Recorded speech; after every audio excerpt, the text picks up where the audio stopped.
Hello बच्चे party, welcome back to the channel. तो आज इस वीडियो के अंदर हम समझेंगे हमारी 7th क्लास के साइंस का chapter number 9 that is motion and time. तो सबसे पहले हम चैप्टर के नेम को समझ लेते हैं कि मोशन क्या होता है एंड टाइम क्या होता है। तो देखो बच्चों, मोशन क्या होता है, किसे कहते हैं मोशन।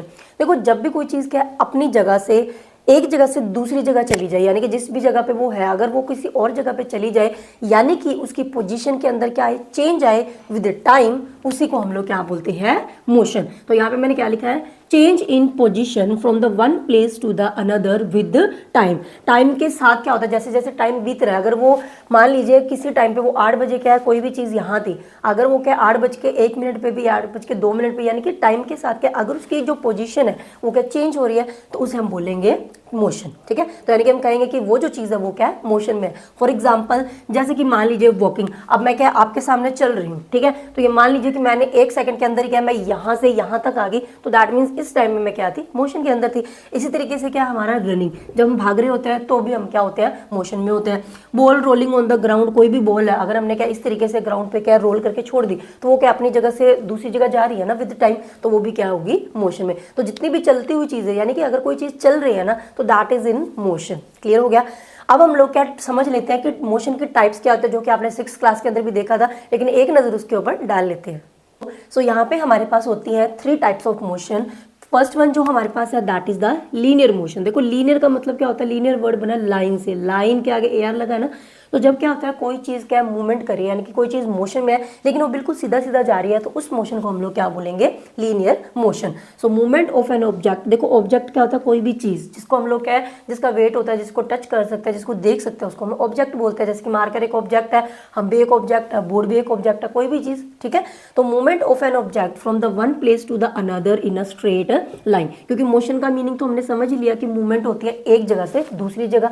वो जो मूवमेंट है वो किस में हो रही है, अगर सीधी सीधी हो रही है तो उसको हम लोग क्या बोलेंगे, लीनियर मोशन। ठीक है, सो एग्जांपल जैसे कि a moving car on a straight line, अगर क्या बिल्कुल एक स्ट्रेट रोड बनी है, उस पर हम लोग सीधा सीधा चल रहे हैं, तो हम लोग लीनियर मोशन में है।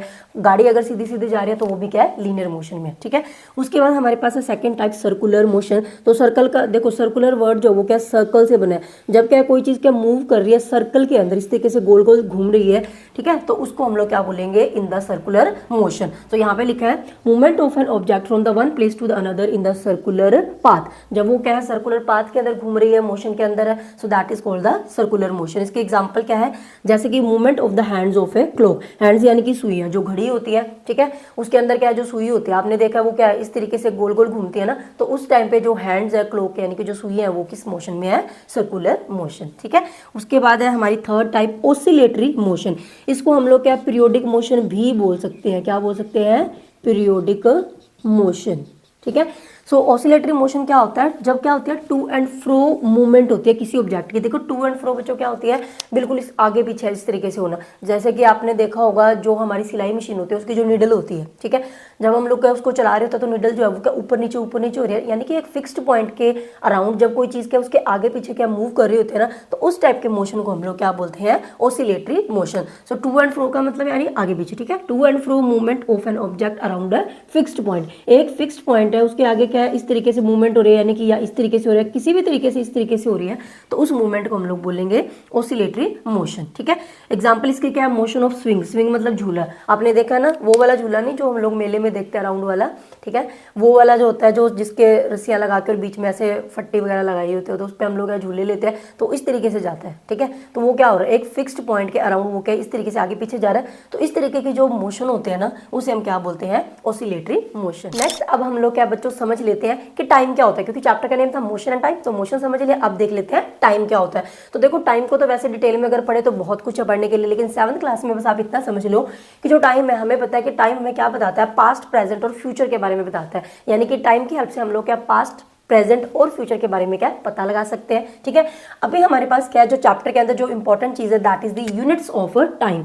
हमने देखना है कि जो टाइम की यूनिट क्या होती है। पहली बात तो बच्चों की यूनिट किसे कहते हैं, यूनिट का मतलब क्या होता है, जैसे मैंने यहाँ पे लिखा भी है, यूनिट का मतलब क्या होता है, अमाउंट ऑफ फिजिकल क्वांटिटी, यानी कि हम जब ये बताना चाहते हैं ना कि कोई चीज कितनी है, तो हम लोग उसको क्या बोलते हैं, यूनिट, यानी कि वो कितने यूनिट्स है। तो अगर हम किसी की यूनिट बता रहे हैं यानी कि हम बताने की कोशिश कर रहे हैं कि कोई चीज कितनी है। ठीक है, तो इसलिए हम लोग क्या करते हैं, टाइम को मेजर करते हैं किसके अंदर, जो अलग अलग यूनिट्स है उसके अंदर। तो अब हमने क्या देखना है कि जो टाइम को मेजर करने वाली यूनिट्स है, टाइम को हम लोग किस किस चीज़ के अंदर माप सकते हैं, उन चीज़ों को अब हमने देखना है। तो पहली जो यूनिट है, देखो किसी भी चीज़ की ना एक से ज़्यादा यूनिट्स होती हैं। तो जैसे कि हम टाइम की देख रहे हैं, पहली जो इसकी यूनिट है दैट इज़ द सेकंड। तो आपने सुना ही होगा टाइम को हम लोग सेकंड में मेजर भी करते हैं। तो सेकंड को शॉर्ट में ऐसे लिखते हैं स्मॉल एस से। कई बार आपको SEC भी लिखा हुआ दिखाई दे सकता है, तो उसका मतलब क्या होता है सेकंड। और जो सेकंड होते हैं बच्चों, ये क्या होते हैं हमारे टाइम की SI यूनिट होती है। अब देखो SI यूनिट क्या होती है, SI का मतलब होता है सिस्टम ऑफ इंटरनेशनल यूनिट। तो उसी को शॉर्ट में लिखा है, S का मतलब सिस्टम, ऑफ I का मतलब इंटरनेशनल यूनिट, ठीक है। तो सिस्टम ऑफ इंटरनेशनल यूनिट है ये, इसका क्या मतलब है। देखो बच्चों, जो टाइम था ना उसकी हमें पता है काफ़ी सारी यूनिट्स है, जैसे मैंने आपके सामने लिखा भी है। तो इस चीज़ में कन्फ्यूजन ना हो कि मान लीजिए अगर हम लोग क्या है, जैसे कि मैं आपको एग्जाम्पल दूँ, तो हम यहाँ पे क्या है, हम लोग क्या बाहर गए कहीं भी फॉरेन कंट्री में, तो हमें अगर कोई चीज़ खरीदनी है तो वो हमें बोलेंगे कि इतने डॉलर की है। तो हमें यही नहीं पता कि इतने डॉलर का मतलब कितने पैसे, क्योंकि हमें तो रुपीस में पता है पैसों की क्वांटिटी, समझ में आ रहा है। तो इसका मतलब क्या, हमें जब तक पता नहीं चलेगा कि $1 कितने पैसे के इक्वल है, तो हम लोग उस चीज़ को समझ नहीं पाएंगे कि ये चीज़ कितनी कॉस्टली है या मैं अफोर्ड कर सकती हूँ या नहीं, ठीक है। उसी अकॉर्डिंग क्या था, जो टाइम था ना उसी के हिसाब से जो टाइम है उसकी भी अलग अलग लोग क्या थे, अलग अलग टाइम को ना अलग अलग यूनिट्स के अंदर क्या मेजर कर रहे थे। तो इसीलिए कि सबके बीच में कन्फ्यूजन क्रिएट ना हो, इसीलिए क्या था, एक ऐसा सिस्टम बनाया गया जिसको हम लोग बोलते हैं सिस्टम ऑफ इंटरनेशनल यूनिट। इसके अकॉर्डिंग क्या था, इन्होंने ये बताया कि जो टाइम है ना उसकी बेसिक यूनिट जो है ना वो क्या है, सेकंड है। यानी कि टाइम को हर जगह सेकंड में क्या किया जाएगा, मेजर किया जाएगा। यानी कि इस यूनिट को हर जगह पे यूज किया जा सकता है, सो दैट किसी को कंफ्यूजन ना हो कि कितना टाइम बता रहे हैं। अगर कोई क्या है मिनट में टाइम बता रहा है, कोई घंटों में बता रहा है, तो उसको हम लोग सेकंड में कन्वर्ट कर सकते हैं। तो हम आइडिया लगा सकते हैं, अच्छा इतने टाइम की बात हो रही है, समझ में आएगा। सो इसको हम लोग बोलते हैं second is the basic unit of the time, या फिर SI unit of the time. यानी कि एक ऐसी यूनिट जो पूरे वर्ल्ड में हर जगह क्या यूज की जाएगी, उस यूनिट को हम लोग बोलते हैं SI यूनिट, ठीक है। उसके बाद क्या है, हमारी जो सेकंड यूनिट है दैट इज द मिनट। तो आपने सुना ही है, मिनट को हम लोग शॉर्ट में क्या है MIN लिखते हैं, मिनट, ठीक है। उसके बाद क्या है टाइम, जो तीसरी यूनिट है टाइम की दैट इज द आर, यानी कि घंटे जो होता है इसको हम लोग स्मॉल h से रिप्रेजेंट करते हैं। इसके अलावा टाइम की और भी यूनिट्स है, जैसे कि डे, मंथ और ईयर। जब हम लोग बताते हैं कि इतने दिन में ये काम करना है, तो हम लोग उसको टाइम ही दे रहे हैं ना कि आपने इतने दिन में ये काम करना है। मंथ हो गया, ईयर हो गया, ये भी क्या है यूनिट्स ऑफ टाइम है, ठीक है। तो हम लोग क्या अपनी नीड के अकॉर्डिंग क्या जो अलग अलग यूनिट्स है टाइम की वो क्या यूज करते हैं। बट फिर भी हमें क्या है, जो बेसिक यूनिट है टाइम की, हमें इन सारी यूनिट्स को क्या है इसके अंदर कन्वर्ट करना आना चाहिए, सो दैट अगर किसी को मिनट और आर का नहीं पता है तो वो सेकंड में कन्वर्ट करके देख सके कि अच्छा इतने टाइम की बात हो रही है, ठीक है। तो इसीलिए हमने क्या यहाँ पे हम कन्वर्जन में आपको बता रही हूँ। अच्छा एक चीज और, जो हमारे पास क्या होता है यूनिट्स होती है ना, जितनी भी मैंने यहाँ पे टाइम की यूनिट्स लिखी है सारी की सारी को हम लोग क्या सिंगुलर में रिप्रेजेंट करते हैं। यानी कि जब मैं बताऊंगी कि 10 सेकंड की बात हो है तो मैं 10 सेकंड्स नहीं लिखूंगी, ठीक है, 10 सेकंड ही लिखूंगी। इसी तरीके से अगर मैं कह रही हूँ 10 मिनट टाइम है मेरे पास, तो मैं 10 मिनट्स नहीं लिखूंगी, ये गलत है, मैं सिर्फ क्या लिखूंगी, मिनट, ठीक है। तो सारी चीज़ों को, सारी जो यूनिट्स है उनको हम लोग क्या सिंगुलर ही लिखेंगे, आर को भी H ही लिखेंगे, इसके साथ आर्स नहीं लिखेंगे, ठीक है।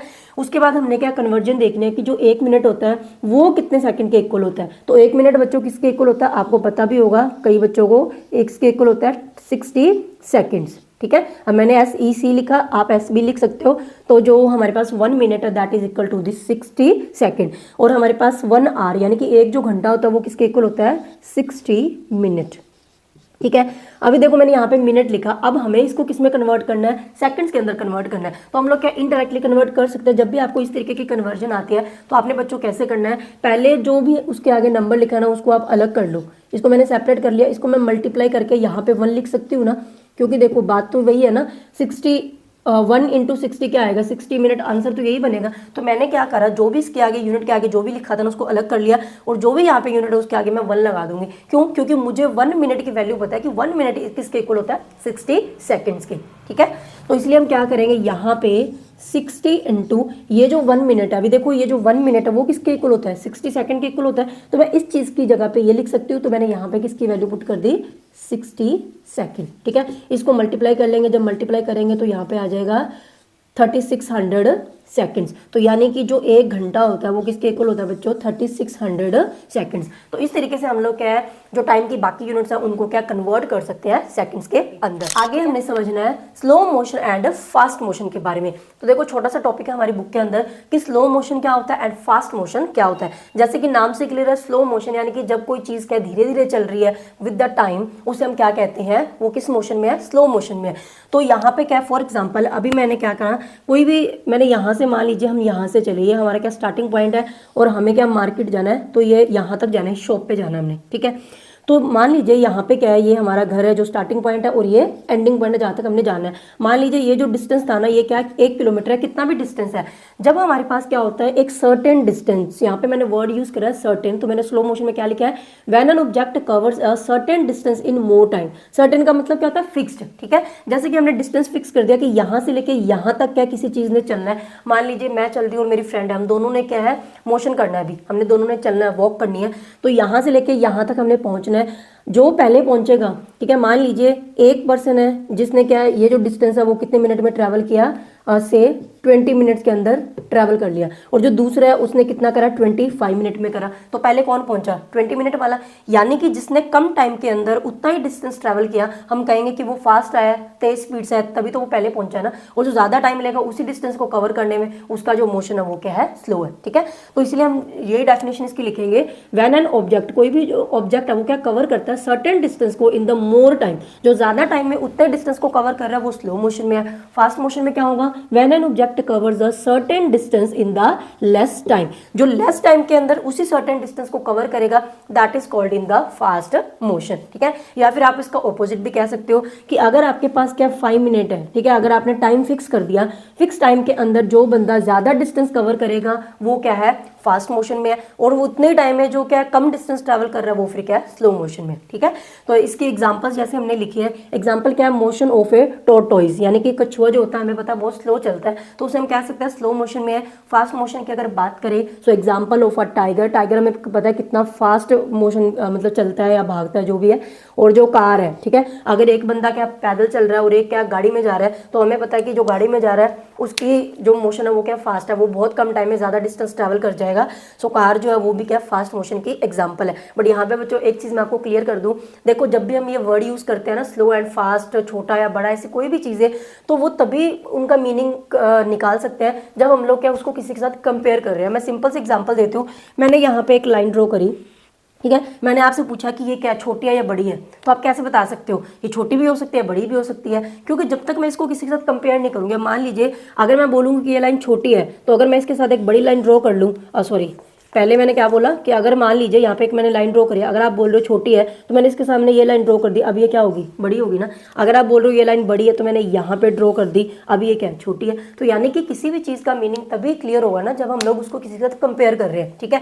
तो स्लो एंड फास्ट का भी यही सिस्टम है, अगर आप उसको किसी के साथ कंपेयर करो तभी आप बता सकते हो ना कि स्लो एंड फास्ट है। अब मान लीजिए मैंने वैसे लिख दिया क्योंकि हमारी बुक के अंदर एग्जाम्पल्स इंक्लूड है कि कार जो है उसका मोशन क्या है, फास्ट है। लेकिन अगर मैं वहीं कार का कंपेरिजन ट्रेन के साथ कर दूं कि ट्रेन और कार में से बताओ कौन है, तो उस टाइम पे कार क्या है, स्लो मोशन में, और जो ट्रेन होगी वो क्या, फास्ट मोशन में, ठीक है। तो आपने कंपैरिजन जरूर देखना है कि उस चीज का किसके साथ कंपैरिजन हो रहा है, उसके बेस पे आप बता सकते हो कि वो स्लो मोशन में है या फिर फास्ट मोशन। अब हम लोग क्या समझेंगे स्पीड के बारे में, लेकिन स्पीड के बारे में समझने से पहले बच्चों मैं आपको क्या डिस्टेंस के बारे में थोड़ा सा कुछ बताना चाहती हूँ।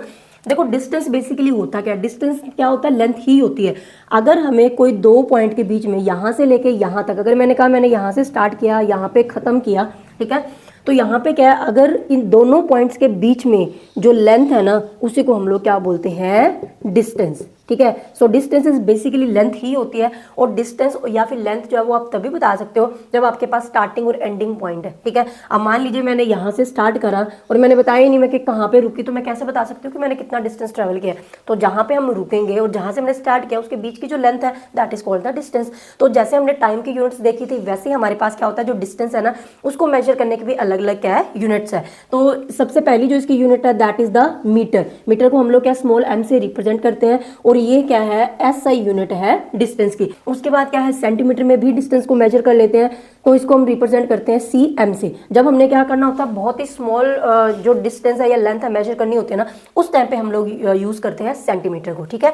उस तीसरी जो हमारे पास है दैट इज द किलोमीटर। तो किलोमीटर को हम लोग क्या कैपिटल की और स्मॉल m से लिखते हैं, ठीक है। इसमें दोनों ही स्मॉल होते हैं, C और M दोनों स्मॉल लिखेंगे, तो किलोमीटर KM।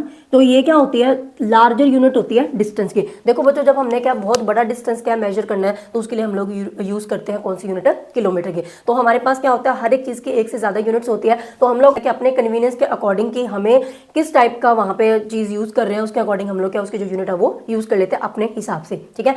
अगर हमने क्या है बहुत जैसे कि कॉपीज पे हम कुछ ड्रॉ कर रहे होते हैं, ठीक है, हमने कुछ भी ड्रॉ करना है, तो वहां पे हमारे पास क्या कॉपी लिमिटेड स्पेस है ना कॉपी पे, तो इसीलिए वहां पे हम लोग जो डिस्टेंस या लेंथ यूज करते हैं that is in the centimetre. तो स्केल पे जो सारी स्केल जो लिखी होती है length that is in the centimetre, ठीक है। इसी तरीके से क्या जब हम लोग क्या कार बस या किसी की बात करते हैं कि या फिर हम कहते हैं कि ये वाली जो जगह दिल्ली जो है वो क्या है चंडीगढ़ से कितनी दूर है, इस तरीके से जब हम प्लेसेस की बात करते हैं या फिर व्हीकल पे हम लोग कहीं दूर जा रहे हैं, तो तब हम लोग जो डिस्टेंस है उसको मेजर करते हैं किलोमीटर के अंदर, क्योंकि हमें पता है कि वहां पे क्या हमने बहुत सारी लेंथ क्या है कवर करनी है।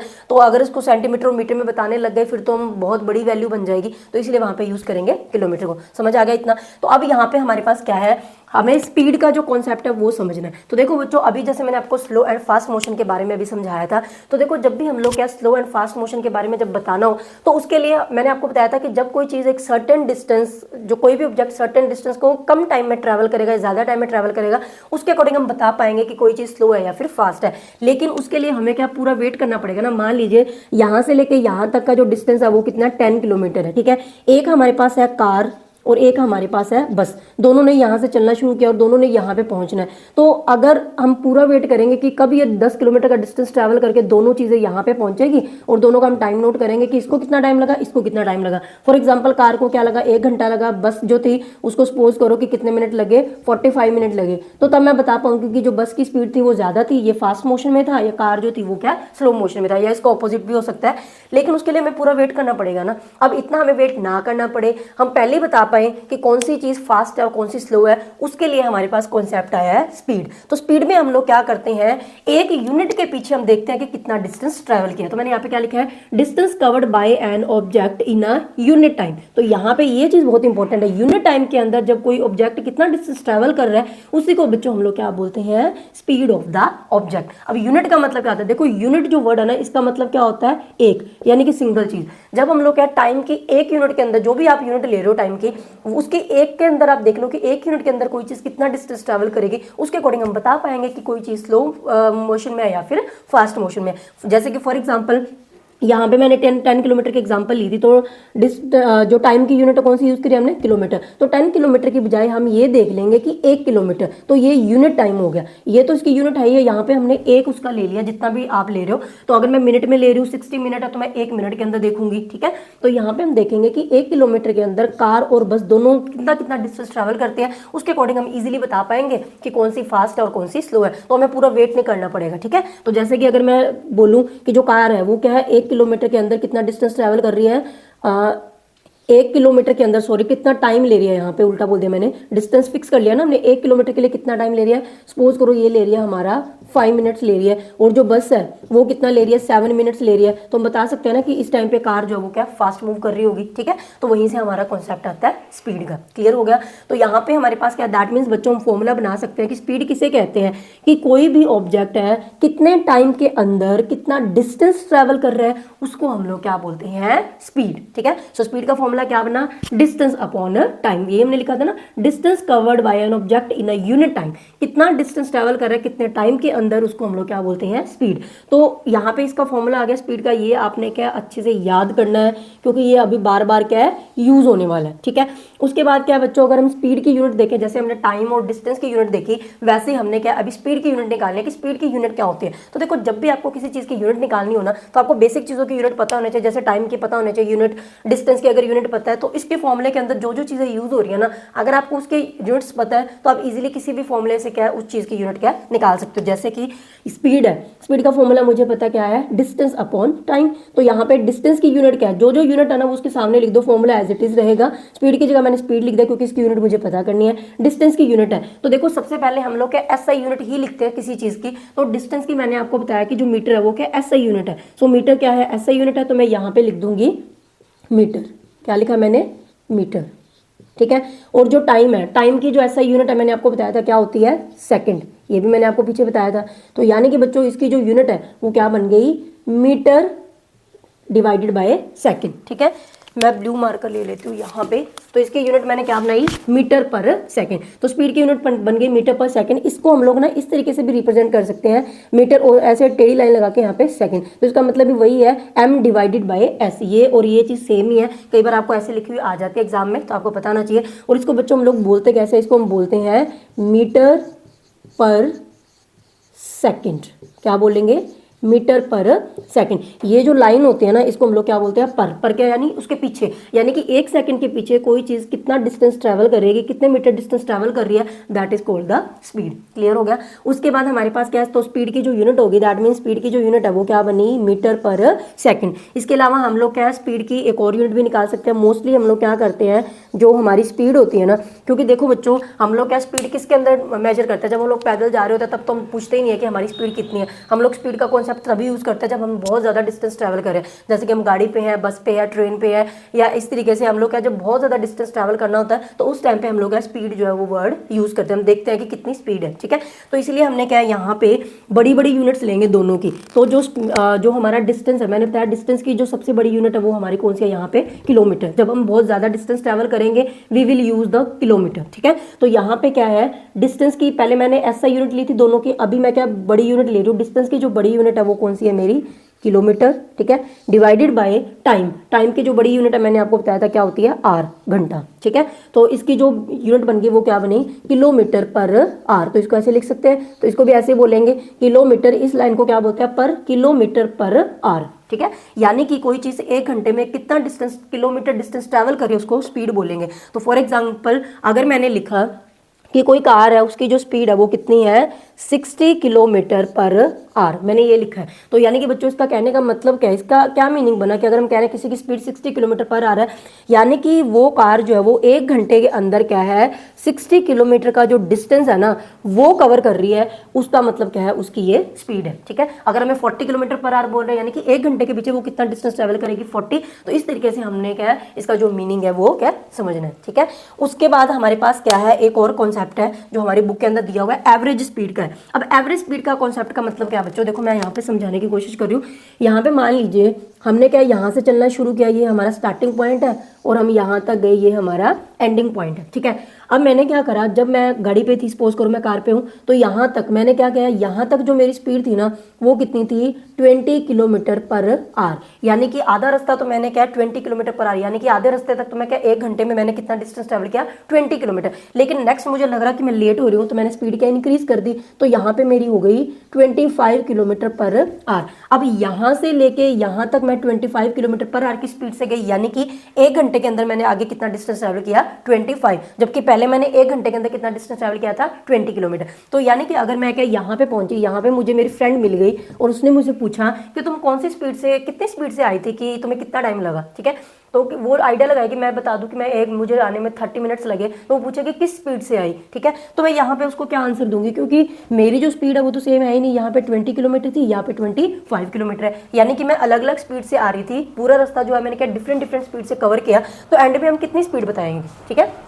तो ऐसे केस में हम लोग क्या है, हमारे पास कॉन्सेप्ट आता है किसका, एवरेज स्पीड का। तो एवरेज स्पीड का मतलब बच्चों क्या होता है, हम ये देखते हैं कि स्टार्टिंग से लेके एंडिंग तक जो भी आपने अलग अलग जो भी आपकी स्पीड है, जो भी आपने डिस्टेंस कवर किया उसका टोटल कर दो, प्लस जो टोटल टाइम आपने लिया उसका कर दो, तो वहां से क्या एवरेज स्पीड आ जाएगी। यानी कि इन दोनों स्पीड्स का क्या इंटरमीडिएट वैल्यू आ जाएगी। हम कह सकते हैं कि अच्छा करीब करीब इतनी स्पीड से मैं क्या ऑलमोस्ट पूरे रास्ते क्या आ रही थी, ठीक है। तो वहां से कॉन्सेप्ट है एवरेज स्पीड का। तो एवरेज स्पीड में हम क्या लिखेंगे, total distance divided by total time. जैसे कि ये वाला जो डिस्टेंस है वो कितना है, 20 किलोमीटर है, ये वाला कितना डिस्टेंस 25 किलोमीटर है, है ना, यही हुआ ना किलोमीटर। यहाँ पे भी टाइम 1 घंटा लग रहा है, यहाँ पे भी टाइम 1 घंटा लग रहा है, तो टोटल डिस्टेंस कितना हुआ 20 + 25। तो हम इस तरीके से लिखेंगे टोटल डिस्टेंस, और टोटल टाइम कितना लगेगा, यहाँ पे 1 घंटा, यहाँ पे 1 घंटा, डिवाइडेड बाई क्या आ जाएगा 2 आवर्स। ठीक है, तो इस तरीके से हम लोग क्या एवरेज स्पीड निकालते हैं, लेकिन कब, जब हमारी पूरे रास्ते स्पीड क्या एक जैसी नहीं होती, हम चेंज कर रहे हैं। ठीक है, तो एवरेज स्पीड वहाँ पे निकालेंगे। तो हमारे बुक के अंदर अभी 7th क्लास में आपको इतना डिटेल में नहीं जाना है, हमारे पास एवरेज स्पीड नहीं निकालने को बोला।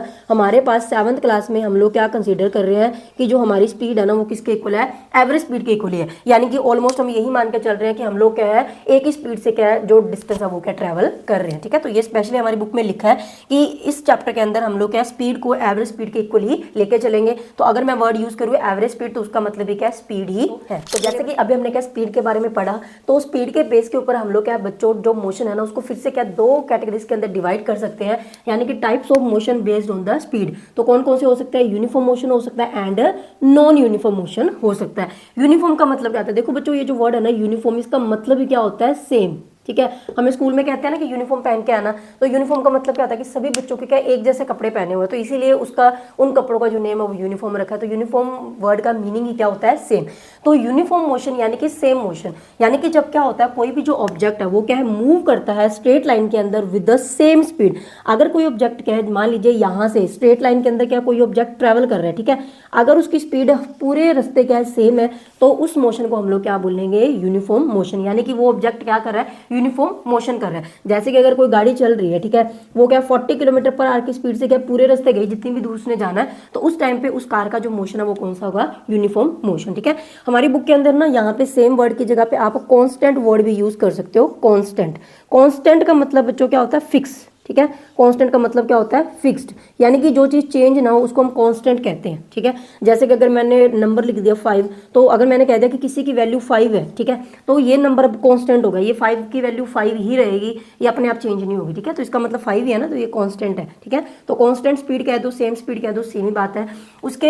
इसी के साथ हमारे पास क्या नॉन यूनिफॉर्म मोशन क्या होता है, तो वही चीज है, यूनिफॉर्म का मतलब सेम, नॉन का मतलब तो आपको पता है नहीं में आ गया। यानी कि जब क्या होता है कोई भी जो ऑब्जेक्ट है उसकी स्पीड क्या होती है, सेम नहीं होती। यानी कि यहाँ से लेकर यहाँ तक स्ट्रेट लाइन के अंदर कोई ऑब्जेक्ट जा रहा है, ठीक है, अगर उसकी स्पीड क्या कभी क्या 40 हो जाती है किलोमीटर/आवर है, कभी 20 किलोमीटर/आवर हो जाती है, कभी 30 हो जाती है ना, तो उसको हम लोग क्या बोलते हैं, non uniform motion. When an object moves in a straight line with the changing speed, जब उसकी स्पीड क्या है चेंज हो रही है, जितना उसने डिस्टेंस ट्रेवल करना है, तब उसका जो मोशन होगा that is called the non uniform motion. Now next हमारे पास क्या है, मेजरमेंट ऑफ अ टाइम। यानी कि हमने क्या बच्चों टाइम के यूनिट तो देखे थे कि टाइम को किस यूनिट्स के अंदर मेजर करते हैं, लेकिन मेजर करते कैसे, कैसे टाइम को मापते हैं, उस चीज के बारे में हमने यहाँ पे पढ़ना है। तो शुरुआत करते हैं बिल्कुल बैक की, जब हमारे पूर्वज थे, यानी कि जिस टाइम पे हमारे पास क्लॉक वगैरह नहीं थी। अभी तो हम क्या वॉच सेट क्या टाइम इजीली क्या देख लेते हैं कि क्या टाइम हो रहा है, लेकिन पहले जब टाइम क्लॉक की इन्वेंशन नहीं हुई थी, तो उससे पहले का थोड़ा सा जान लेते हैं।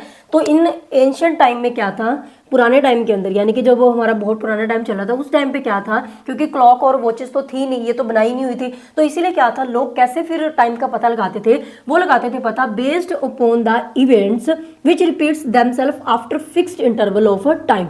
उन्होंने क्या देखा, जो हमारे एंसेस्टर्स थे ना, जो हमारे पूर्वज थे, उन्होंने देखा कि कुछ ऐसे इवेंट्स हो रहे हैं, यानी कि कुछ ऐसे काम हो रहे हैं जो कि एक फिक्स्ड इंटरवल ऑफ टाइम के बाद अपने आप को क्या कर रहे हैं, रिपीट कर रहे हैं। ठीक है, जैसे कि यहाँ पे पहली जो एग्जाम्पल ले, जैसे कि ए डे, वो कब कहते थे कि जो एक दिन है वो पूरा हो गया, क्योंकि उन्होंने देखा कि हर बार क्या होता है, एक सनराइज जब सूरज निकलता है और नेक्स्ट जो सनराइज है, देखो काफी टाइम के बाद क्या दोबारा से सनराइज होता है, फिर काफी टाइम के बाद दोबारा से सनराइज होता है, तो उन्होंने देखा कि ये जो चीज है वो बार बार क्या रिपीट हो रही है एक फिक्स्ड इंटरवल ऑफ टाइम के अंदर, तो उन्होंने उसको क्या नाम दिया, वन डे। उन्होंने बोला कि जो टाइम है between one sunrise and the next sunrise, यानी कि जब एक बार सनराइज हो गया उसके बाद जब नेक्स्ट सनराइज होगा तो उसके बीच का जो गैप है उसी को हम लोग क्या बोलते हैं, वन डे। यानी कि हम बोलेंगे कि एक दिन हमारा कंप्लीट हो चुका है। ठीक है, उसके बाद क्या था, वन मंथ। वन मंथ को उन्होंने कैसे बताया कि जो टाइम होता है time between one complete moon to the next, तो आपको पता ही होगा बच्चों कि जो मून होता है वो क्या होता है, मंथ में एक बार पूरा राउंड शेप में होता है, उसके बाद क्या उसकी जो शेप है वो क्या थोड़ी थोड़ी डिक्रीज होते होते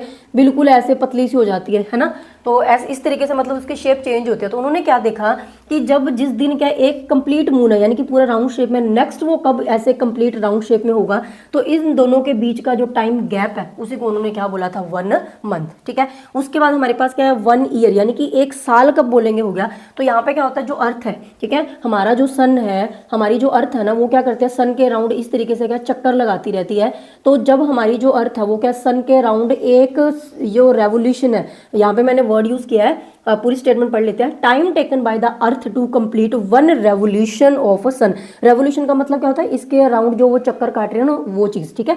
तो अर्थ जब यहाँ से चली और इस तरीके से यहाँ जब वापस आ जाएगी ना, ये कंप्लीट कर लेगी वन रेवोल्यूशन, उसको हम लोग क्या बोलते हैं, 1 ईयर। तो जो अर्थ है वो क्या सन के अराउंड एक चक्कर पूरा कितने दिन में करते हैं, 365 डेज के अंदर, यानी कि 1 ईयर के अंदर वो जो चक्कर है वो क्या कंप्लीट होता है। तो इस तरीके से उन्होंने क्या इवेंट्स के बेस पे जो अपने आप को क्या fixed intervals of time, intervals मतलब गैप, एक फिक्स्ड टाइम के गैप के बाद अपने आप को रिपीट कर रहे हैं ना, उसके बेस पे उन्होंने क्या ये यूनिट्स बताई थी। मैंने आपको स्टार्टिंग में जब यूनिट्स ऑफ टाइम क्या था तो मैंने बताया था डे, मंथ और ईयर भी क्या एक तरीके की यूनिट ऑफ टाइम है ना, तो इसको मेजर वो इस तरीके से करते थे। इसके अलावा क्या था, अभी हमने क्या है 1 डे 1 मंथ 1 ईयर तो उन्होंने कर लिया। अब प्रॉब्लम ये हुई कि मान लीजिए अगर एक दिन के अंदर, ठीक है, जिसको उन्होंने बोला एक सनराइज से लेकर नेक्स्ट सनराइज के बीच का जो टाइम है, अगर उनको एक दिन के अंदर टाइम का पता लगाना हो तो फिर कैसे लगाएंगे, ठीक है। तो इसीलिए वो क्या करते थे, टाइम इन अ डे, यानी कि एक सिंगल डे के अंदर जब छोटे टाइम को उन्होंने मेजर करना है तो उसको वो कैसे करते थे, उसको वो पता लगाते थे बाय लुकिंग एट शेडोज, यानी कि जो परछाई बनती थी ना, शेडोज को देख के वो आइडिया लगा लेते थे कि जो दिन है उसका इतना पार्ट कंप्लीट हो गया। देखो अभी तो हम लोग क्या प्रॉपर देख लेते हैं ना कि 10 बज गए, 11 बज गए, 12 बज गए, जो भी टाइम है। उस टाइम पे क्या था, जब वॉचेस और क्लॉक्स नहीं थी, तो जब एक दिन के बीच में उन्होंने आइडिया लगाना होता था तो वो सिर्फ इतना देखते थे कि हाफ डे कंप्लीट हो गया कि नहीं, ठीक है। जैसे कि मान लो ये कंप्लीट डे है, ठीक है, हाफ डे कंप्लीट हो गया, उसका 1/3 कंप्लीट हो गया, 1/4 कंप्लीट हो गया, बस इतना आइडिया रखते थे कि अच्छा आधा दिन कंप्लीट हो गया, आधे दिन से ज्यादा कंप्लीट हो गया, तो इस तरीके से 1/3 1/4 इस तरीके से वो आइडिया लगा लेते थे, ठीक है। तो उस पर क्या था, वो शेडोज को देखते थे, शेडोज को देख के क्या टाइम का पता लगा लेते थे।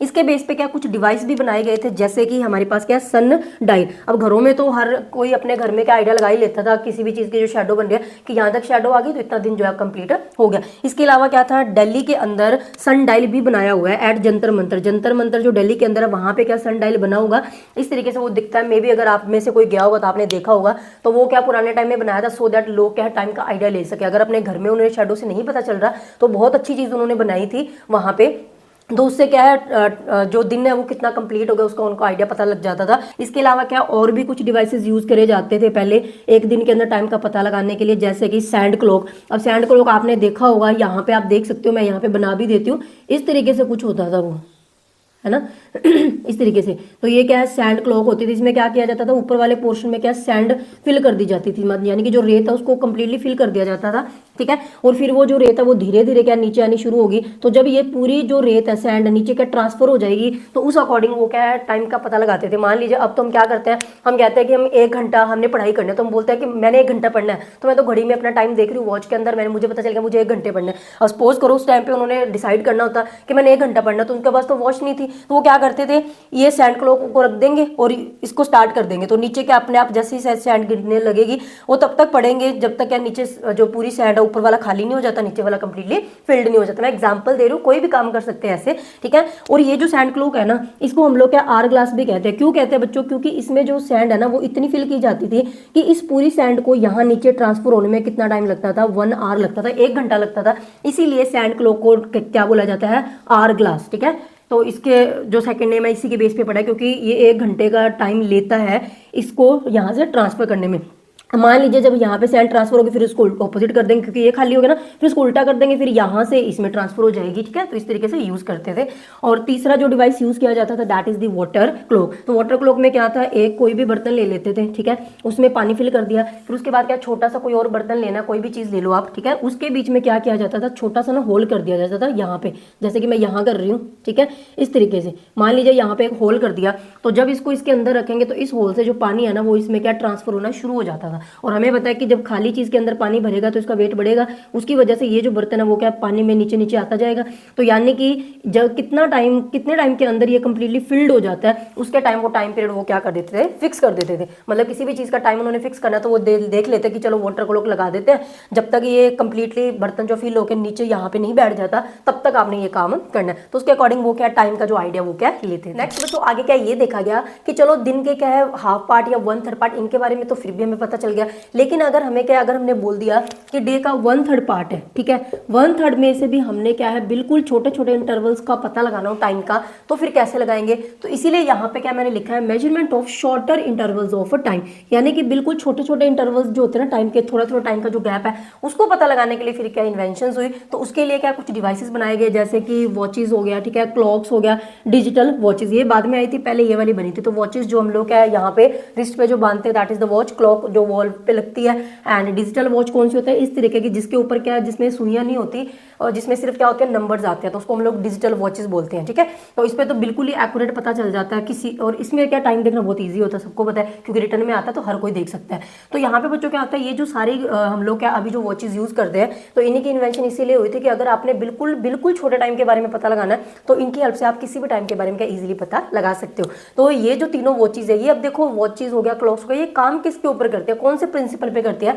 तो ये यूज करती है, यूजेस पीरियोडिक मोशन। हमने क्या है स्टार्टिंग में मैंने आपको टाइप्स ऑफ मोशन में बताया था, ऑसिलेटरी मोशन, जिसको हम लोग क्या पीरियोडिक मोशन भी कहते हैं। क्यों कहते हैं पीरियोडिक? का मतलब क्या होता है कि जो कोई भी चीज जो अपने आपको क्या एक फिक्स्ड इंटरवल के बाद वो काम क्या है रिपीट होता रहता है, ठीक है।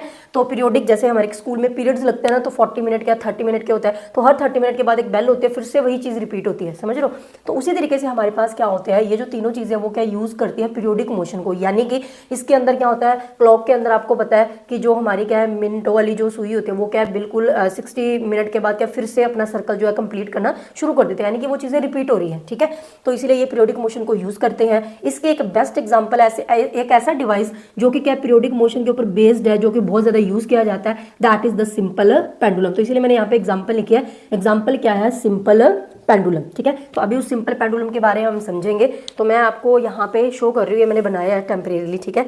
यहाँ पे हमने क्या करना है, पेंडुलम में बच्चों होता क्या है, कोई भी एक मेटालिक या कोई भी ऐसी बॉल नीचे हम लोग है, या फिर आप क्या है वो पत्थर का टुकड़ा भी ले सकते हो राउंड शेप में, तो इस तरीके से इसको क्या लिया जाता है और उसको एक थ्रेड के साथ क्या है टाई अप करेंगे इस तरीके से, और ऊपर क्या होता है कोई भी एक रिजिड बेस, जैसे मैंने यहाँ पे पकड़ा हुआ है, ठीक है, रिजिड बेस जैसे मैंने यहाँ पे बनाया ये चीज़ है, यानी कि आप किसी चीज़ के साथ टाइम भी कर सकते हो यहाँ पे। तो रिजिड का मतलब क्या होता है, सॉलिड जो चीज़ होती है, तो सॉलिड किसी चीज़ से हम लोग उसको टाई कर देंगे, और ये मैंने यहाँ पे थ्रेड बनाया और ये वाली चीज़ मैंने यहाँ पे ये बॉल शो की है। तो ये जो बॉल होती है या जो भी आप यहाँ पे नीचे लोगे, इसको हम लोग क्या बोलते हैं, बॉब। क्या बोलते हैं, बॉब। तो मैं यहाँ पे लिख देती हूँ, इसको हम लोग बोलते हैं बॉब, ठीक है। तो ये जो मेटालिक बॉल है या पत्थर का टुकड़ा जो भी आप ले रहे हो, दैट इज दी बॉब, ठीक है। अब हमारे पास सिंपल पेंडुलम काम कैसे करते हैं, देखो जैसे कि मैंने यहाँ पे बनाया है, अगर हम इसको बांधे तो इसी तरीके से ना पेंडुलम, तो जब हम लोग क्या है इसको किसी भी पोजीशन पे, चाहे मैं यहाँ से पकड़ के इसको छोड़ दूँ, चाहे मैं उधर से पकड़ के इसको छोड़ दूँ, तो अगर ये अपनी, अब मैंने इसको बिल्कुल कुछ नहीं किया, तो ये हिलते हिलते थोड़े टाइम बाद अपनी रेस्ट पोजीशन पे आ गया, ठीक है। तो ये वाली जो पोजीशन जिसपे ये रेस्ट पे होते हैं अपने आप, उसको हम लोग क्या बोलते हैं, इसकी मीन पोजीशन, ठीक है। तो यानी कि बच्चों जो पेंडुलम होता है ना, वो मीन पोजीशन पे कौन सी स्टेट में होता है, रेस्ट की स्टेट में होता है, वो मोशन नहीं कर रहा होता, स्टेट रेस्ट कर रहा होता है, यानी कि हिलता नहीं है उस टाइम पे, ठीक है। फिर हमने क्या करना है, यहाँ पे एक बार इसको ऊपर पकड़ लेते हैं थोड़ा, ठीक है। अब हमने क्या करना है, यहाँ से मान लीजिए मैंने इस पेंडुलम को क्या यहाँ से लिया, ठीक है, आप जितना मर्जी ले सकते हो, मैंने छोड़ दिया, ठीक है, मैं थोड़ा सा यहाँ से ले लेती हूँ, तो आप देख रहे हो कि पेंडुलम एक बार इधर एक बार इधर इस तरीके से जा रहा है, ठीक है। तो यानी कि क्या होता है, जब हमारा पेंडुलम क्या इस तरीके से जाएगा, ठीक है, तो ये जो मैक्सिमम जिस पोजीशन तक जा रहा है और मैक्सिमम इस पोजीशन तक जब जा रहा है, जैसे कि ये यहाँ गया, जहां से ये वापस आना शुरू करता है, वो मैक्सिमम जो पोजीशन है इसकी मीन पोजीशन से जो डिस्टेंस है, वो जो पोजीशन है उसको हम लोग क्या बोलते हैं, एक्सट्रीम पोजीशन, ठीक है। मैक्सिमम में कितनी दूर जा रहा है, फिर इसके आगे ये नहीं गया, ये फिर वापस क्या आना शुरू हो गया, तो जहां तक ये मैक्सिमम गया अदर साइड पे उसको हम एक्सट्रीम पोजीशन बोलते हैं। इसी साइड ये ऐसे ही इस साइड भी आ रहा है, तो यहाँ पे भी क्या एक्सट्रीम पोजीशन, मैंने शॉर्ट में लिखा है ईपी एक्सट्रीम पोजीशन, ठीक है। तो इस तरीके से क्या होता है बच्चों, ये हमारा होता है सिंपल पेंडुलम। तो सिंपल पेंडुलम के अंदर क्या होता है, 3 पोजीशंस बनती है, सेंटर वाली होती है मीन पोजीशन, दोनों होती है हमारी एक्सट्रीम पोजीशन, और ये मैंने थ्रेड बनाया है, ठीक है। अब हमारे पास क्या, यहाँ पे हमने कुछ चीजें टर्म पढ़नी है कि वन ऑसिलेशन क्या होता है। जब पेंडुलम की बात करते हैं ना, तो हमें पूछते हैं कि वन ऑसिलेशन क्या होता है। देखो ऑसिलेशन वर्ड आया है ऑसिलेटरी से, क्योंकि मैंने आपको बताया था ऑसिलेटरी मोशन और पीरियोडिक मोशन एक ही बात है, तो वहां से हमने वर्ड निकाला यहाँ पे ऑसिलेशन, क्योंकि ये पेंडुलम जो है वो क्या ऑसिलेटरी यानी कि पीरियोडिक मोशन करता है। तो वन ऑसिलेशन किसको बोलेंगे, जब हमारा जो बॉब है, ये वाला जो है, ये जो बॉब है वो क्या कर रहा है, एक बार इस एक्सट्रीम पोजीशन पे गया, वापस इस एक्सट्रीम पोजीशन पे आया, और जब वापस रेस्ट यहाँ पे आ रहा है ना, तो इसकी जो ये एक मूवमेंट है, मैं यहाँ पे बनाने की कोशिश कर रही हूँ, यहाँ पे बना लेते हैं, ठीक है, यहाँ पे बना रही हूँ मैं, एक सेकेंड, ठीक है, इस तरीके से है। अब ये इसकी रेस्ट पोजीशन है, पहले बॉब क्या यहाँ जाएगा, फिर अदर एक्सट्रीम पोजीशन पे गया, फिर यहाँ पे आया। तो जब ये क्या करता है, ये पहली एक्सट्रीम पोजीशन है, ये सेकंड है, ये हमारी रेस्ट वाली पोजीशन थी। तो जब बच्चों एक जो बॉब है वो क्या है, एक बार मीन पोजीशन से अपनी एक एक्सट्रीम पोजीशन से सेकंड वाली एक्सट्रीम पोजीशन एंड देन वापस क्या मीन पोजीशन पे आता है ना, तो ये जो वो डिस्टेंस ट्रेवल कर रहा है इसी को हम लोग क्या बोलते हैं, वन ऑसिलेशन। ठीक है, तो ये हमने लिखा है movement of bob from the mean position से to the both extreme positions, क्योंकि देखो दोनों एक्सट्रीम पोजीशन पे एक टाइम पे तो जाएगा नहीं, पहले वो एक पे गया देन सेकंड पे गया, तो हमने कंबाइन करके लिख दिया मीन पोजीशन से to the both extreme positions and then back to the mean position. और वापस जब वो अपनी मीन पोजीशन पे आएगा तो इसको हम लोग क्या बोलते हैं, वन ऑसिलेशन। लेकिन ये काम चलता रहेगा, ऐसे नहीं है कि ये यहाँ के रुक जाएगा, जैसे कि आप यहाँ देख सकते हो। अब ऐसे तो है नहीं कि एक ऑसिलेशन कंप्लीट करते ही पेंडुलम रुक जाएगा, नहीं, मैंने यहाँ पे लिया तो आप देख रहे हो ये बार बार जा रहा है, लेकिन जब यहाँ से यहाँ जाके वापस यहाँ तक आया है तो उसको हम लोग बोलेंगे एक ऑसिलेशन। ठीक है, उसके बाद हमारे पास क्या है, एक और टर्म है, डेफिनेशन है टाइम पीरियड। कि टाइम पीरियड क्या होता है, तो देखो बच्चों एक ऑसिलेशन कंप्लीट करने के लिए पेंडुलम को जितना टाइम लगता है उसी को हम लोग क्या बोलते हैं, time period. So time taken by the pendulum to complete one oscillation, यानी कि पेंडुलम को कितना टाइम लगता है यहाँ से यहाँ जाने में, फिर यहाँ जाने में और वापस यहाँ आने में, जितना भी टाइम उसको लगेगा उसको हम लोग बोलेंगे टाइम पीरियड। और फॉर एग्जांपल जैसे मैंने अभी आपको पेंडुलम ये हिला के दिखाया था, ठीक है, ये मूवमेंट कर रहा था, तो मान लीजिए किसी पेंडुलम को यहाँ से यहाँ आने में, फिर यहाँ आने में, फिर यहाँ आने में लग रहा है 5 सेकंड्स। ठीक है, तो उस टाइम पे हम बोलेंगे कि इस पेंडुलम का जो टाइम पीरियड है वो कितना है, 5 सेकंड। तो टाइम पीरियड मींस एक ऑसिलेशन में कितना टाइम लग रहा है। तो इसके लिए फॉर्मूला फिर कैसे लिखेंगे, टाइम पीरियड को हम लोग क्या कैपिटल टी से रिप्रेजेंट करते हैं, सिंपल टाइम को हम लोग स्मॉल टी से रिप्रेजेंट करते हैं। ठीक है, और टाइम पीरियड को कैपिटल टी से। तो इसको कैसे निकालेंगे, number of oscillations divided by the total time taken. क्योंकि देखो बच्चों जब भी हम पेंडुलम को क्या है मूव करवाते हैं तो ऐसे तो है नहीं कि वो सिर्फ एक ही ऑसिलेशन करेगा और रुक जाएगा, काफी सारी ऑसिलेशंस करेगा ना, तो हमने तो एक की निकालना है। तो एक निकालने का फिर तरीका क्या है कि जितनी उसने टोटल ऑसिलेशंस करी और जितना उसको टोटल टाइम लगा डिवाइड कर दो, एक ऑसिलेशन का निकल जाएगा। जैसे कि अगर हमें बोले कि 2 चॉकलेट्स है, उसका प्राइस कितना है, 10 रुपीज़ है, तो एक का बताओ, तो आप क्या करोगे, टोटल जितने रुपीज़ है और जितने चॉकलेट्स है डिवाइड करोगे 5, तो आंसर 5 आ गया ना, यानी कि एक की आपको वैल्यू पता चल गई, वही हमने यहाँ पे करना है। So number of the oscillations divided by total time taken. अब एग्जांपल ले लेते हैं कि मान लीजिए हमें बोल रहे हैं कि कोई ये वाला जो पेंडुलम था, ठीक है, ये क्या कर रहा है, यहाँ पे मैं यहाँ पे लिख रही हूँ, ये जो पेंडुलम है वो क्या कर रहा है, 20 ऑसिलेशंस को क्या है कंप्लीट कर रहा है, कितने टाइम के अंदर, 5 सेकंड्स के अंदर। ठीक है, तो हमसे पूछेंगे कि बताओ इसका टाइम पीरियड क्या है, कि इसका टाइम पीरियड क्या है, यानी कि हमें एक ऑसिलेशन का टाइम निकालना है, लेकिन वो टोटल कितनी ऑसिलेशंस कर रहा है, 20, टोटल टाइम कितना लग रहा है उसको, 5 सेकंड्स। तो हम क्या करेंगे, नंबर ऑफ ऑसिलेशंस कितनी कर रहा है वो 20 divided by total time taken, total time कितना लग रहा है उसको 5 सेकंड्स, जो भी आपको वैल्यू दी हुई है आप इसको कट करोगे तो आंसर आया 4 सेकंड। तो यानी कि बच्चों यहाँ पे जो टाइम पीरियड की जो वैल्यू है that is the 4 second. Next बच्चों हमारे पास क्या है, हमने देखना है measurement of speed, distance and time. Basically ये जो टॉपिक है वो क्या न्यूमेरिकल सॉल्व करने के लिए है। तो यहाँ पे क्या स्पीड तो हमने देखा ही था, देखो स्पीड को ना एस से रिप्रेजेंट किया जाता है, कैपिटल एस से, डिस्टेंस को कैपिटल डी से, और यहाँ पे हम लोग क्या टाइम को कैपिटल टी से रिप्रेजेंट करें, वैसे टाइम को स्मॉल टी से रिप्रेजेंट करते हैं। ठीक है, तो यहाँ पे क्या होता है, स्पीड का फॉर्मूला तो मैंने आपको बता ही दिया कि स्पीड कैसे फाइंड आउट करते हैं, डिस्टेंस अपॉन टाइम, कितना टाइम के अंदर कितना डिस्टेंस ट्रैवल किया, दैट इज कॉल्ड स्पीड।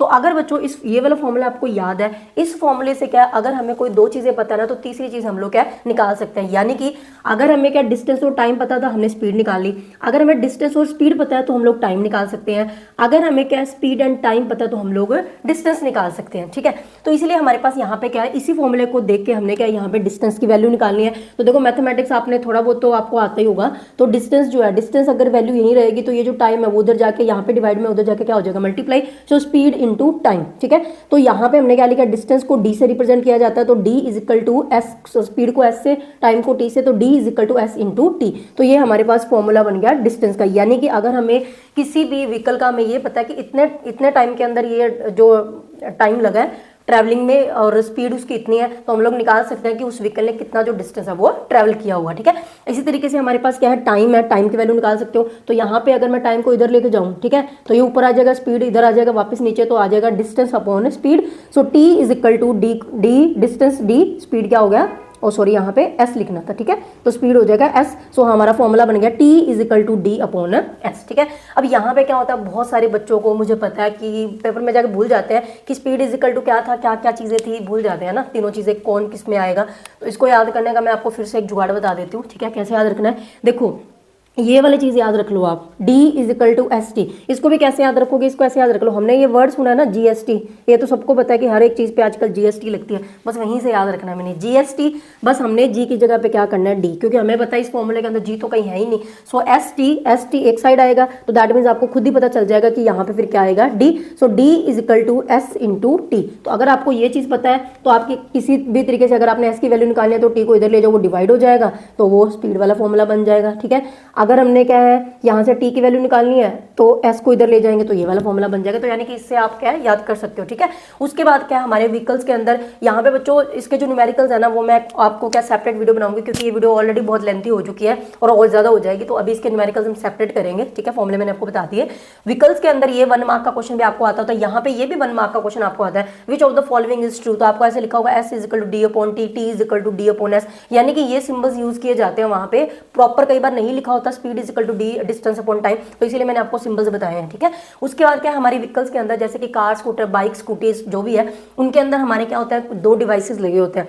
वो किस लिए होते हैं वो तो याद करना है, ये 1 मार्क का क्वेश्चन आपको आता है और बहुत इंपॉर्टेंट है, ये वाला 1 मार्क में आपको मिलता है क्वेश्चन। तो इसमें क्या है 2 डिवाइसेस लगे होते हैं, एक तो होता है हमारा स्पीडोमीटर। तो स्पीडोमीटर बच्चों कुछ इस तरीके से दिखता है। ठीक है, आपने देखा भी होगा, उस पर ऐसे जो सुई है वो क्या है, जैसे व्हीकल चलाते हैं ज्यादा स्पीड करेंगे तो वो जो नीडल है वो क्या है अपने आप उसकी जो वैल्यू इंक्रीज होती जाती है। तो स्पीडोमीटर क्या मेजर करता है, स्पीडोमीटर मेजर करता है स्पीड, यानी कि स्पीडोमीटर के ऊपर ऐसे रीडिंग होती है 0, 20, 40, 60, तो उससे हम कहते हैं ना कि हम 40 की स्पीड पे आ रहा है, 60 पे आ रहा है, तो वो जिस पे हम नोट करते हैं that is called a speedometer. ठीक है, उसके बाद क्या है ओडोमीटर। तो ओडोमीटर क्या है इस तरीके से दिखता है, जिसके ऊपर नंबरिंग आती है, तो वो हमें बताता है कि हमारे जो व्हीकल है उसने डिस्टेंस कितना ट्रेवल किया है। ठीक है, तो ये 1 मार्क का क्वेश्चन आता है कि speedometer is use to measure dash, तो ऑप्शन दी होगी।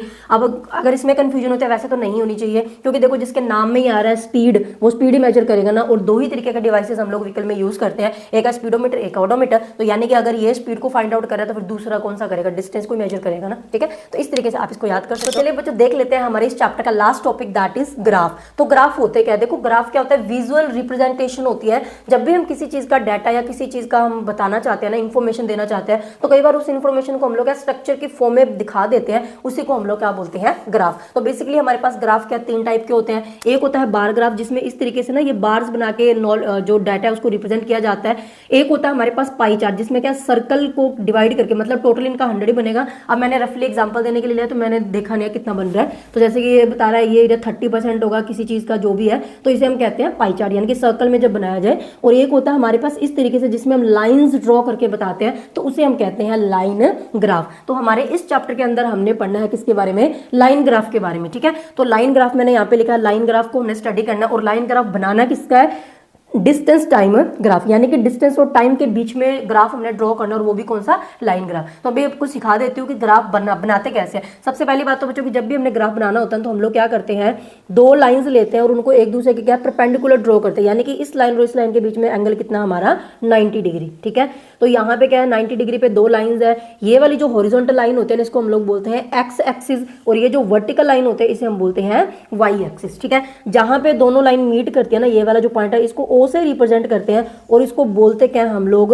ओरिजिन। क्या बोलते हैं, ओरिजिन। यानी कि इस पॉइंट पे क्या y की वैल्यू भी 0 होती है, x की वैल्यू भी 0 होती है। क्लियर हो गया। तो इस तरीके से हमने क्या ग्राफ बनाते हैं हम लोग। फिर हम लोग क्या करते हैं, यहाँ पे इंटरवल्स लेते हैं, यानी कि 2 चीजों के बीच में बना रहे हैं, तो हमने बनाना है डिस्टेंस और टाइम के बीच में। तो मोस्टली हम लोग क्या टाइम को इसी एक्स एक्सिस पे ही लेते हैं, most of the time time आपको यही मिलेगा। तो यहाँ पे हम इस लाइन पे रिप्रेजेंट करेंगे टाइम को, और दूसरी लाइन पे हम लोग रिप्रेजेंट करेंगे किसको, डिस्टेंस को। तो यानी कि ये वाला जो ग्राफ है हमारा किसका बना, फिर डिस्टेंस टाइम ग्राफ। ठीक है, यहाँ पे इस लाइन के ऊपर हम लोग क्या जो भी हमें वैल्यू दी होती है इसको हम लोग ना इक्वल इंटरवल्स में डिवाइड कर लेते हैं। जैसे कि यहाँ से लेके जितना ये गैप है उतना ही फिर आगे होना चाहिए, बिल्कुल इक्वल इंटरवल्स में यहाँ पे मार्क कर लेंगे। ऐसे यहाँ पे हम इक्वल इंटरवल्स पे मार्क कर लेंगे। ठीक है, तो यहाँ पे अभी मैं बनाना सिखा रही हूँ, जैसे कि हमें कुछ डाटा पहले दिया होगा और उसको देख के हम लोग ग्राफ ड्रॉ कर सकते हैं। तो हम हमारी बुक के अंदर ये एग्जांपल डाटा दिया हुआ है, यहाँ पे हमें क्या टाइम दिया हुआ है मिनट्स के अंदर, और यहाँ पे डिस्टेंस दिया हुआ है किलोमीटर के अंदर। अब हमें बोल दे कि इसका ग्राफ ड्रॉ करो। ठीक है, तो हम कैसे ड्रॉ करेंगे, सबसे पहले तो मैंने आपको बताया है कि हमने क्या करना है, यहाँ पे दो क्या करनी है, परपेंडिकुलर लाइंस ड्रॉ कर लेनी है। ये होता है हमारा वाई एक्सिस, ये होता है हमारा एक्स एक्सिस, ठीक है। ये हो गया हमारा ओरिजिन। तो अब मैंने क्या करना है, यहाँ पे मैंने आपको बताया है, इस पे हम लोग क्या लेते हैं, टाइम को लेते हैं। तो टाइम को लेके और उसको किस में रिप्रेजेंट किया हुआ, मिनट में। तो आप जो भी है ना उसको ब्रैकेट में लिख के यहाँ पे एरो लगा देंगे, यानी कि एक्स एक्सिस पे हम लोग टाइम को शो कर रहे हैं, वाई एक्सिस पे क्या लेंगे हम लोग, डिस्टेंस को, ठीक है। तो यहाँ पे हम लोग क्या लिख देंगे, डिस्टेंस, ठीक है। और डिस्टेंस हमें किस में दिया हुआ है, किलोमीटर में। यहाँ पे एरो लगा दो कि यहाँ पे हमने डिस्टेंस लिया। अब हमने करना कैसे है, अब देखो बच्चों हम लोग ना पहले वैल्यूज का थोड़ा आइडिया ले लेते हैं, ठीक है। यहाँ पे क्या है, जैसे 0 1 2 3 4 दिया हुआ है, डिस्टेंस का भी 0 1 2 3 4 दिया हुआ है। तो सिंपली मैं 1 2 3 4 वाले इंटरवल ले लेती हूँ, ठीक है। तो यहाँ पे हमने क्या करना है, यहाँ से कोई भी आप स्केल पे अपनी मर्जी से कोई भी मेजरमेंट एक डिसाइड कर लो, जितनी हमने लेनी है ना आगे हो हमने उतना ही लेना है, यानी कि ये और ये जो गैप है वो इक्वल होना चाहिए। तो यहाँ पे हमने क्या किया, इस तरीके से मैं आइडिया से ले रही हूँ, ठीक है। तो ये जीरो वैल्यू, तो जीरो तो यहाँ पे है ही, मैंने आपको बताया इस पॉइंट पे दोनों की वैल्यू जीरो, एक्स की भी और वाई की भी। तो यहाँ पे क्या है, इसकी वैल्यू कितनी है, 0 1 2 3 4 है। पहले मैं वैल्यूज ड्रॉ करूंगी, ये 0 हो गया, ये 1 2 3 4 5, ठीक है। तो ये मैंने टाइम का रिप्रेजेंट कर दिया। अब इस साइड पे क्या था, डिस्टेंस है। तो डिस्टेंस का भी क्या 0 1 2 3 4 दिया हुआ है। तो यहाँ पे भी मैं क्या अपनी मर्जी से डिसाइड कर लूंगी इंटरवल्स, ठीक है। ये जरूरी नहीं है कि जितना ये गैप होगा उतने ये होना चाहिए, लेकिन इस पे सारे गैप्स इक्वल होने चाहिए, इस पे सारे गैप इक्वल होने चाहिए।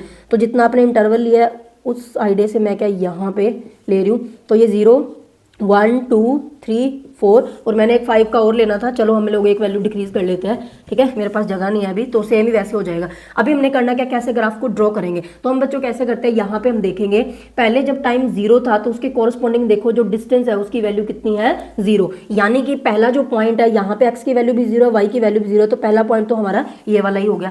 उसके बाद हमने क्या करना है, टाइम हमारा जब कितना था 1 है, तो डिस्टेंस हमारा कितना है 1 किलोमीटर, यानी कि 1 मिनट जब टाइम हो चुका था तो डिस्टेंस कितना ट्रेवल हो चुका है 1 किलोमीटर। अब इसको इस पे शो कैसे करेंगे, हमने क्या करना होता है, पहले टाइम की वैल्यू देखो, ये 1 है, आपने 1 ले लेना, ठीक है। अब यहां से आपने क्या करना है, जो 1 है ना, स्केल की हेल्प से आपने यहाँ पे क्या एक सीधी लाइन ड्रॉ करनी है ऐसे, ठीक है। अब हमने देखना डिस्टेंस की वैल्यू कितनी है, डिस्टेंस की वैल्यू भी 1 है। तो ये डिस्टेंस वाली लाइन है ना, इस पे ये 1 है, तो यहाँ पे इस तरीके से स्ट्रेट लाइन ड्रॉ करोगे आप इस तरीके से, ठीक है।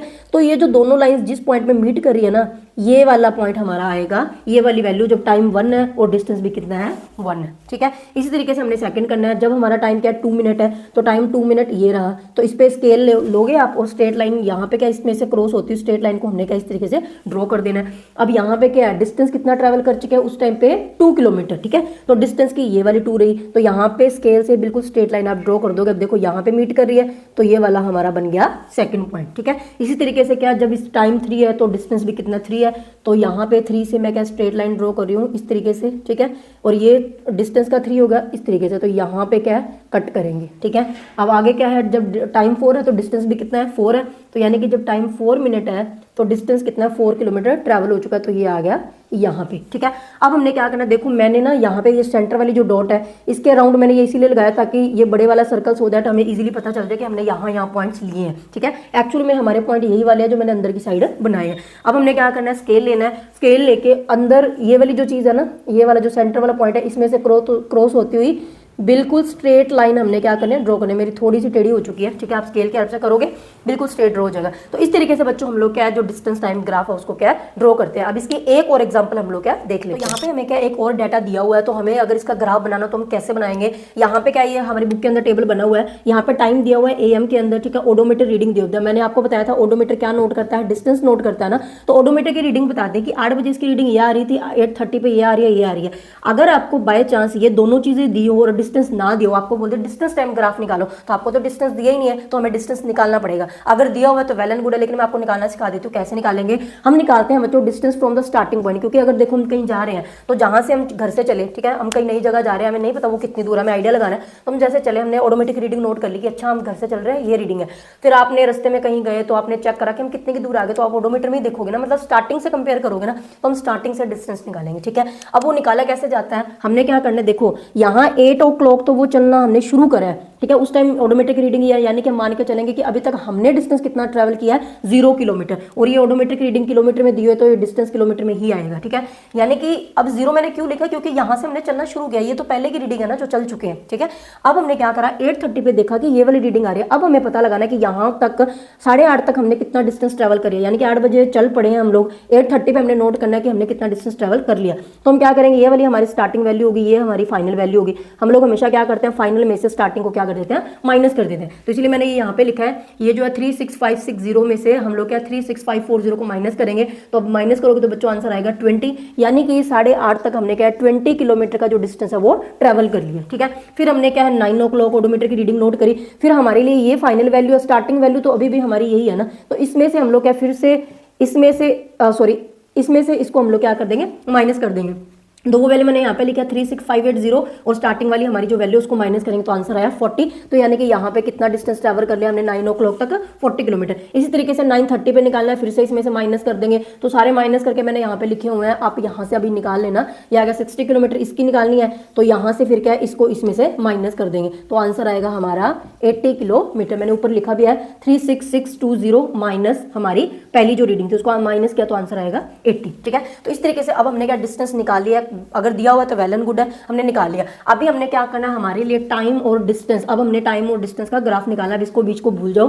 तो अब हमने बच्चों क्या करना है, जैसे मैंने आपको बताया ही है, ये हमारा होता है एक्स एक्सिस, ये हमारा होता है वाई एक्सिस, इस पे मैंने टाइम को ड्रॉ कर लिया। जो भी आपको वैल्यू दी हुई आपने लिख देना, टाइम एम में दिया हुआ, मिनट में दिया हुआ, जो भी आपने ब्रैकेट में लिख के ऐसे एरो लगा देंगे। ठीक है, दूसरी साइड क्या डिस्टेंस है, डिस्टेंस आपको किलोमीटर में दिया था तो हमने km लिख के एरो लगा दिया, यानी कि इस साइड डिस्टेंस आएगा। अब हमने क्या गैप से डिसाइड करना है कि कितने कितने लेने हैं। तो देखो यहाँ पे दे रखा है टाइम 8 o'clock 8:30 9 o'clock, अब 8 बजे तो उसने चलना शुरू करा ना, 8 बजे उसका डिस्टेंस 0 है, तो हम लोग यहाँ से 8 o'clock स्टार्ट करेंगे। ठीक है, तो मैं इसको ओरिजिन को थोड़ा सा यहाँ करके लिख देती हूँ, यहाँ पे जो टाइम है वो कितना है 8 AM। ठीक है, अब मैं इसको डिवाइड कर लेती हूँ, कितना काउंट करना है, टोटल कितने होने चाहिए 1 2 3 4 और इंटरवल्स लेने हैं। तो मैंने क्या करा ऐसे डिवाइड कर दिया 1 2 3 4। ठीक है, तो ये सारे इंटरवल्स आ गए, ये सारे जो गैप है वो हमारे क्या होने चाहिए, इक्वल होने चाहिए। तो हम स्केल से लेंगे तो इक्वल मेजर कर लेंगे। ठीक है, अब हम इसकी वैल्यू लिख देंगे, ये 8 o'clock है, यहाँ पे आ गया 8:30, 8:30 के बाद क्या है 9 o'clock है, फिर क्या है 9:30 टाइम हो रहा है,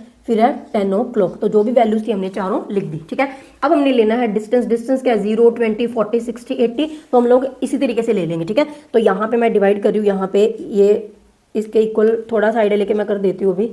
ठीक है, ऐसे तो ये हमारा हो गया 20, this is 40, this is 60 and this one is 80। तो ये हमने वैल्यूज यहाँ पे शो कर दी। ठीक है, अब हमने क्या ग्राफ को ड्रॉ करना है, कैसे, जैसे मैंने अभी आपको बताया था। अब देखो जब क्या है टाइम 8 o'clock था, जब 8 बज रहे थे तो डिस्टेंस कितना ट्रैवल किया हुआ है 0, यानी कि दोनों की वैल्यू यहाँ पे आएगी। ये वाला हमारा फर्स्ट पॉइंट आ गया, जब 8 बजे और डिस्टेंस ट्रैवल ही नहीं किया तो डिस्टेंस की वैल्यू यहाँ पे 0 होती है ना, मैंने आपको बताया था इस पॉइंट पे दोनों की वैल्यू 0 होती है। ठीक है, उसके बाद क्या 8:30 बजे डिस्टेंस कितना ट्रैवल हो चुका है 20 किलोमीटर। सो 8:30 पे हम लोग क्या है इस तरीके से लाइन ड्रॉ करेंगे और वहां से 20 डिस्टेंस कितना है 20, तो इस पे आप 20 देखो कहाँ है, ये रहा। तो स्केल से आप इस तरीके से लाइन ड्रॉ करोगे, जहां दोनों इंटरसेक्ट कर रहे हैं यही वाला पॉइंट हमने लेना है। ठीक है, ऐसे क्या है 9 o'clock पे कितना डिस्टेंस ट्रैवल कर रहे हैं 40, तो पहले 9 o'clock वाली टाइम वाले के पैरेलल बिल्कुल स्केल सीधा रखे या लाइन ड्रॉ करोगे आप 40, उसकी वैल्यू कितनी है 40 डिस्टेंस की, तो इस तरीके से ड्रॉ करो तो यहाँ पे इंटरसेक्ट हो रही है तो ये आ जाएगी। ठीक है, उसी तरीके से 9:30 पे कितना ट्रैवल कर रहे हैं 60, फिर से हम लोग क्या 9:30 पे स्केल से बिल्कुल स्ट्रेट लाइन ड्रॉ करेंगे, आप रख के लाइन और इसमें से क्रॉस होनी चाहिए,